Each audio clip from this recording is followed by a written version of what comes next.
Pinapalambot ko muna siya bago ko siya lagyan ng gata. Yung gagamitin kong gata, instant coconut milk powder. Kasi wala naman po tayong nyug dito. Hindi tayo pwede manghingi sa kapitbahay. Ito na lang. Ito na yung ating pinapalambot na manok. At saka ito na po yung gata.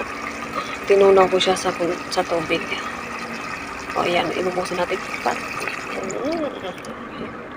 Ayan. Ito na, ganyan na siya. Ginataan na siya mamaya. Char.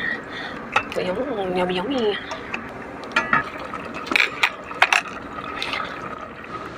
Nung pinapalambot ko pa siya, nilagyan ko na po siya ng asin, paminta, bitchin. Mga sasandings po para may lasa po yung manok. Baka naisip niyo wala pa yung panlasa. May lasa na po yan.